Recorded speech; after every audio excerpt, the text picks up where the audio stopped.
Assalamualaikum warahmatullahi wabarakatuh. Perkenalkan, nama saya Miftah Uswatun Hasanah dari kelas E Manajemen. Di sini saya akan menjelaskan tentang mekanisme pasar menurut 4 ekonom muslim. Yang pertama, mekanisme pasar menurut Abu Yusuf. Menurut Abu Yusuf, sistem ekonomi Islam seharusnya mengikuti prinsip mekanisme pasar dengan memberikan kebebasan yang optimal bagi para pelaku di dalamnya, yaitu produsen dan konsumen.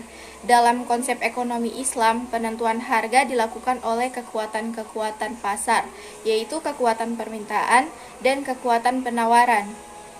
Masyarakat luas pada masa itu memahami bahwa harga suatu barang hanya ditentukan oleh jumlah penawarannya. Dengan kata lain, apabila hanya tersedia sedikit barang, harga akan mahal. Sebaliknya, jika tersedia barang banyak, harga akan murah.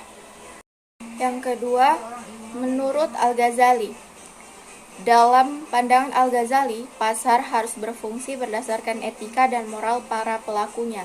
Secara khusus, ia memperingatkan larangan mengambil keuntungan dengan cara menimbun makanan dan barang-barang kebutuhan dasar lainnya. Menimbun barang merupakan kezaliman yang besar, terutama di saat terjadi kelangkaan. Al-Ghazali memandang bahwa perkembangan ekonomi sebagai bagian dari tugas-tugas kewajiban sosial yang sudah ditetapkan Allah. Jika tidak dipenuhi, kehidupan dunia akan runtuh dan kemanusiaan akan binasa. Aktivitas ekonomi harus dilakukan secara efisien karena merupakan bagian dari pemenuhan tugas keagamaan seseorang. Yang ketiga, menurut pemikiran Ibnu Taimiyah. Pemikiran Ibnu Taimiyah mengenai mekanisme pasar dicurahkan melalui bukunya yang sangat terkenal, yaitu Al-Hisbah fil Al-Islam Majmu' Fatawa.